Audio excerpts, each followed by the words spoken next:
47th President of the United States, Donald J. Trump. And I'm proud to be an American, where at least I know I'm free.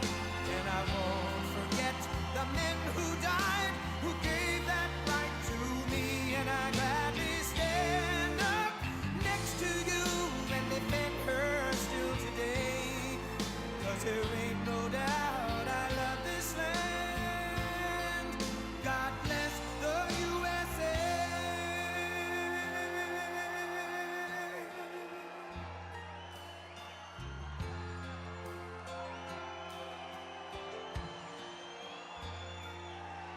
From the lakes of Minnesota to the hills of Tennessee, across the plains of Texas, from sea to shining sea, from Detroit down to Houston and New York to LA, where there's pride in every American heart, and it's time we stand and say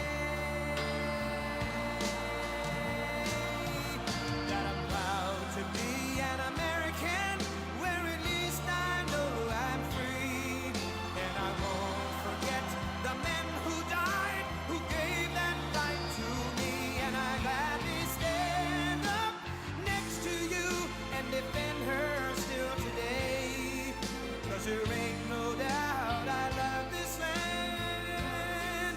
God bless the USA.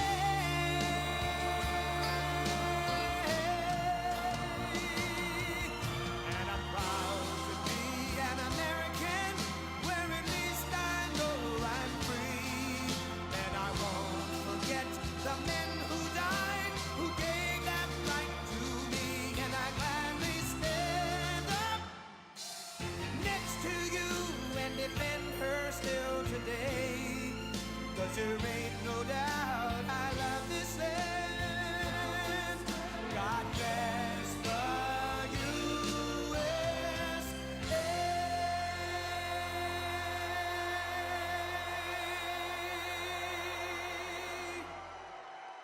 Wow. Hello. Hello, Michigan.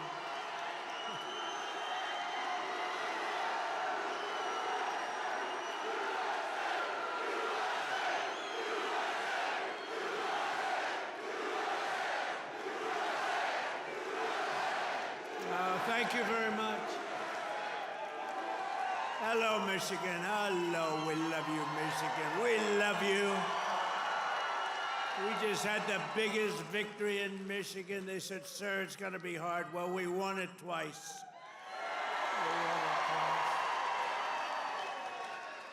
We actually won it 3 times. You want to really know that? But I'm thrilled to be back in this beautiful state. I love this state. Got a lot of auto jobs coming. Watch what's happening. The companies are coming in by the tens. You got to see what's happening. They all want to come back to Michigan and build cars again. You know why? Because of our tax and tariff policy. They're coming from all over the world. They're coming up and they're opening up plants and they're talking to us all day and all night. They want to get here and they're coming in at levels you've never seen before. And I want to thank the auto workers for your support. That was great. But I'm thrilled to be back in this beautiful state with thousands of proud, hardworking American patriots.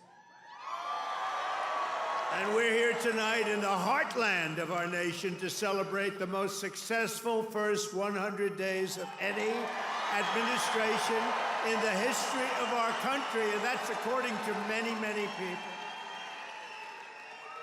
This is the best, they say, 100-day start of any president in history, and everyone is saying it. We've just gotten started. You haven't even seen anything yet. It's all just kicking in. And week by week, we're ending illegal immigration.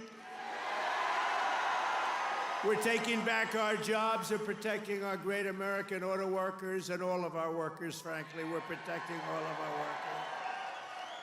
We're restoring the rule of law, which was sort of out the window with this crazy guy we had. How the hell did that guy ever become president? Could somebody explain to me? How the hell did that happen? There's my friend, Blacks for Trump. I like that guy. He follows me. He follows me. We love you. Your whole group has been so supportive over the years. I want to thank you. Everyone thinks I pay you a fortune. I don't know. I don't even know who the hell he is. I just like him. It's true. Thank you very much. Thank all of the fellas. Thank them all. But we're ending the inflation nightmare, the worst that we've had probably in the history of our country, getting woke lunacy and transgender insanity the hell out of our government. We're stopping the indoctrination of our children, slashing billions and billions of dollars of waste, fraud, and abuse.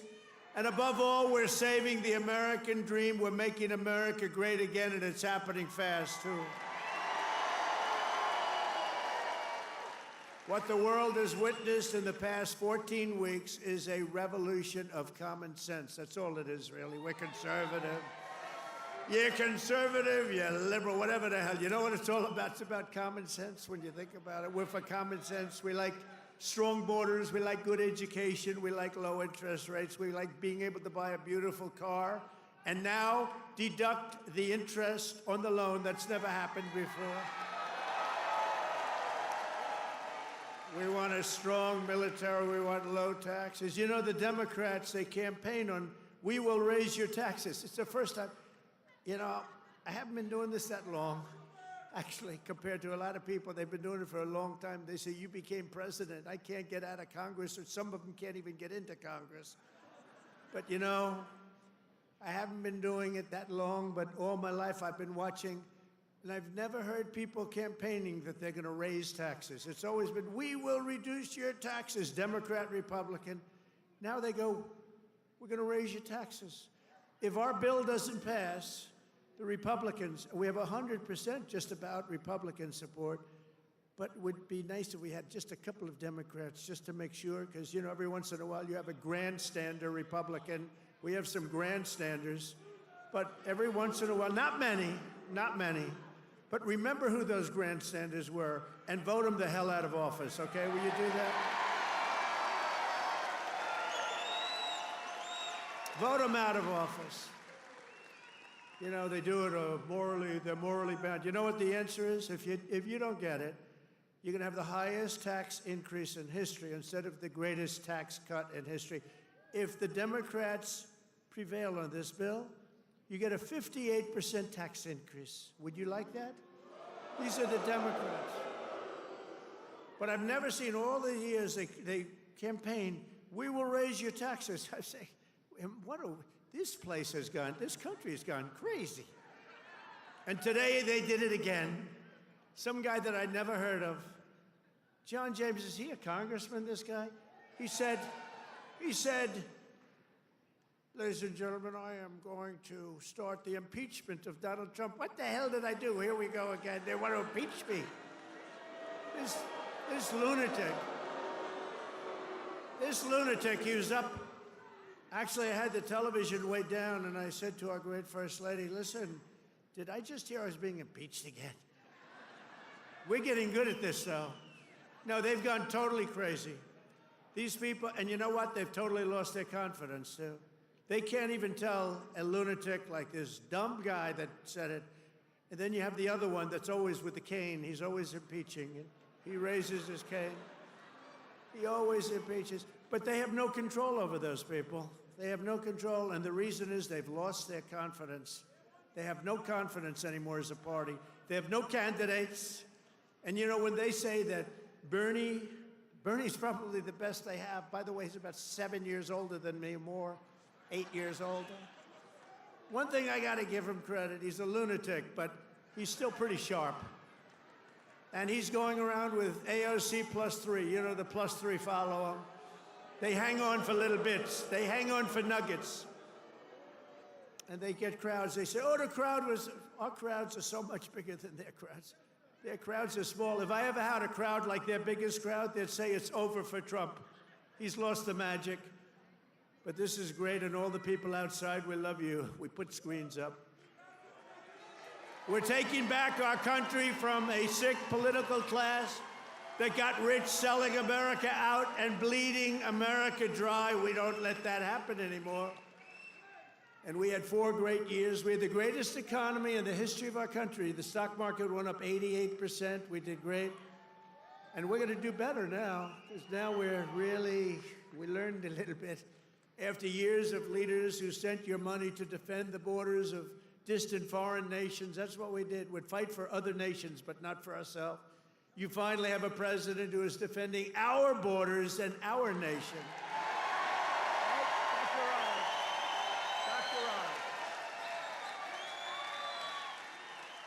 After decades of politicians who destroyed Detroit to build up Beijing, you finally have a champion for workers in the White House, and instead of putting China first, I'm putting Michigan first, and I'm putting America first.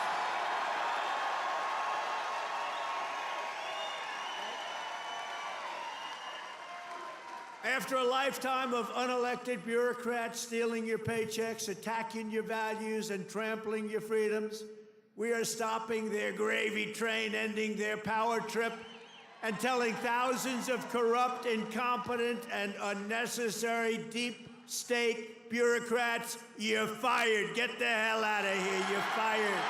Get out of here.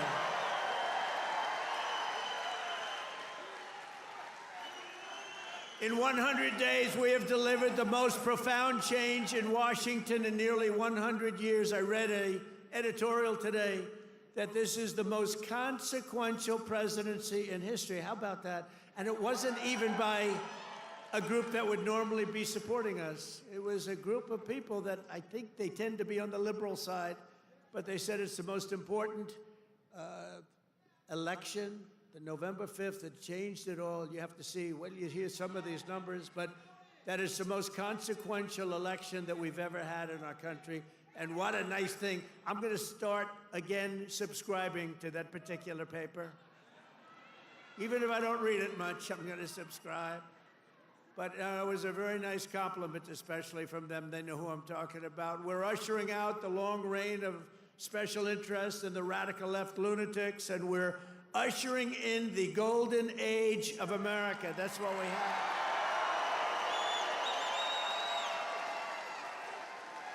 Right? Front row Joe. Look at you, front row Joes. I miss you guys. I miss the campaign. You haven't changed. You've lost a couple of pounds. Oh, he's probably getting to one of those jabbers. You've lost a couple of pounds. You look good. And I have Mr. Wall here. This guy. How many rallies have you gone to? Like hundreds, and we love him here. The Wall. One day I'm going to get that suit and I'm going to wear it on stage. We appreciate it, fellas. Great. Thank you. You know, we have a group of ladies. I don't know if they're here, but we have a group of women from North Carolina, a large group, like 50 of the most beautiful women, and they've been to 129 rallies. They're happily married, I think, too. They just keep going to rallies all the time. But they're great. North Carolina, where we won by big numbers.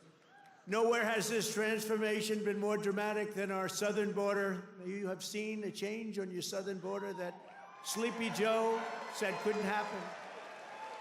Sleepy Joe, the worst president in history, said it couldn't happen. The last administration engineered a massive border invasion, allowing gangs, cartels, and terrorists to infiltrate our communities and rape and murder our citizens, and that is being nice about it. That's actually being nice about it. They are the worst. But standing before you today, I can proudly report that this heinous betrayal is over and that we have achieved the most secure border in American history by far. In American history. For 2 months in a row, we have now set all-time records, and this is by the media, the fake news media, which most of it is fake. We've set all-time records for the lowest number of illegal border crossings ever recorded. Think of that, ever recorded. The number of illegal border crossers released into the United States is down, listen to this please, 99.999%. 99.999%.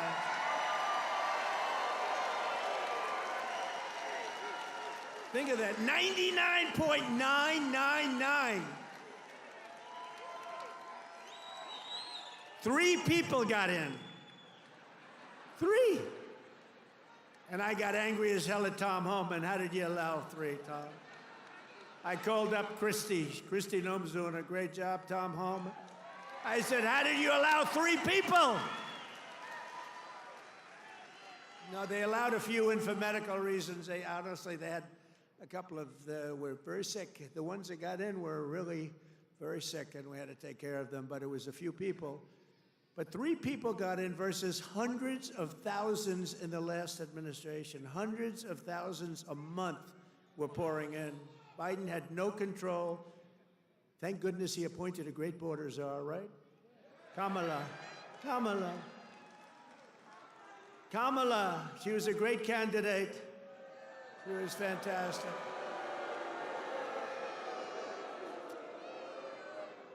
Joe Biden was down 35 points. The debate was not a good one for him. He said, you know, if I didn't debate, I could have gone all the way. He was down 35 points, and they decided to replace him. Nothing ever happens like what happens to me. It never happens to anybody else. I had to beat 2 candidates, so he's down. This is like you're in a fight. Dana White, the UFC, you're in a fight, and you're just beating the guy so badly, and they say, oh, let's put in another fighter. That's what happened. And I knew nothing about her. She was vice president, but nobody knew a damn thing about her. She had nothing to do with the border, even though she was appointed border czar. The great people, all of the great people, Paul and all of the Border Patrol people, they never spoke to her. They never heard about her. For 4 years, she never called. But there's never been such a difference in anything as the difference between the border today and the border what it was just 6 months ago. So I want to say congratulations, America. It's about time. If we had not won the 2024 election, oh, does that sound good, right? We won the 24, all that work. The radical left Democrats would right now be importing the next 10 million invaders and giving amnesty to 30 or 40 million illegals, many of them criminals, many of them, frankly, murderers and people of crime at the absolute highest level. Real bad people. It would only be a matter of years or months until America itself became a failed third world nation. That was happening to us. We were going to be a third world nation. I'll tell you what, if these guys won, if this group of radical lunatics, and by the way, you know, Biden, we find out that whoever operated the auto pen was the real president, and Biden knew nothing about it. You know, he had a group of radical left guys who were very smart, and a woman, a particular woman. Very smart people. These are not stupid people. These are sick people, but they're not stupid people. And they were very smart. What they're best at is cheating at election. They cheat on elections. That's their single greatest trait. They cheat like hell. And let me tell you, they tried to cheat on this election, but we made it too big to rig. Remember? Too big to rig. They tried. I watched those numbers. We had Elon with us. Elon is a smart guy. Elon was with us. Elon Musk. And I was sitting with Dana White and Elon Musk, and I'm watching the numbers in Pennsylvania, and we're winning so easily. Then all of a sudden, it flatlined. And I said, you know, I think they're cheating again. Look at this. What's going on? I think they're cheating again. And Elon looked at us. He goes, no, you're going to win. They just don't know it yet. And about 15 minutes later, we won. You know, sort of crazy. I'll never forget. You're going to win. They just don't know it yet. But you know what? We made it too big to rig. It was too big. Starting on day one, I deployed the U.S. military to defend our country from the invasion of our border. I shut down all migrant flights. Do you remember when we're talking about people coming in, they're trying to deny it, okay? So people are flowing in. They say, no, I don't see any people. It's like, what's wrong? But then we saw airplanes going overhead. We said, what the hell are those airplanes doing? Big Boeing 757s were traveling right overhead, loaded up with people. I say, where the hell are those planes going? They were loaded up with migrants coming in illegally, flying in by plane, paid for by the U.S. government. I'll tell you, they are sick. Remember that day? That was the day we found out that not only do we have to defend it here, we have to defend it not only in the water, but we have to defend it in the air. The planes were going over us. I said, what the hell is that? I banned all welfare to illegals, and I signed an order that will end automatic citizenship for the children of illegal aliens. No citizenship. For years, Joe Biden and the media told us that stopping the flood of illegal immigration was absolutely impossible. He said it was impossible. He didn't know what the hell anybody was talking about. He said it was impossible, that the president had no power to stop what was needed in the form of legislation. He needed legislation. He had no power to get it. But it turned out that all we needed was a new president.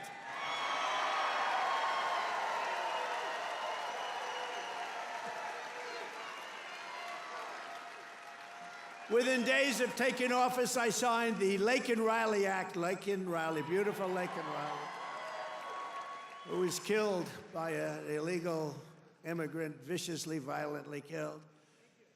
But I signed the Laken Riley Act to facilitate the expulsion of dangerous criminal aliens, and when necessary, we had to put them in jail. We couldn't take a chance that they'd come back in again. In recent weeks, ICE, who are great, these people are great, has arrested dozens of child rapists along with murderers, kidnappers, drug traffickers, and thieves, and frankly, people from mental institutions. We've designated 6 murderous Mexican drug cartels as foreign terrorist organizations.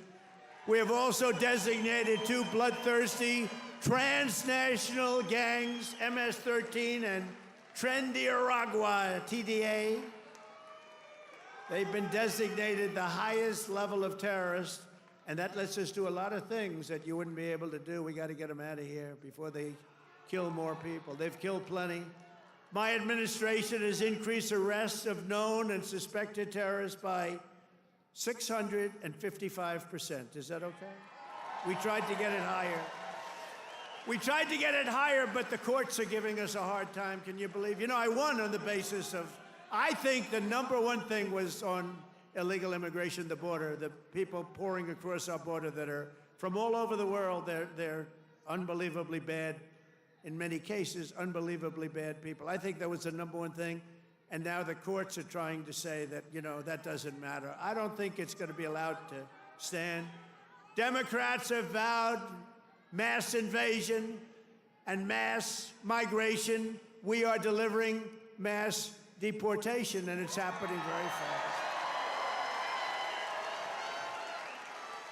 And the worst of the worst are being sent to a no-nonsense prison in El Salvador. Why don't you watch this? Watch this. Take a look.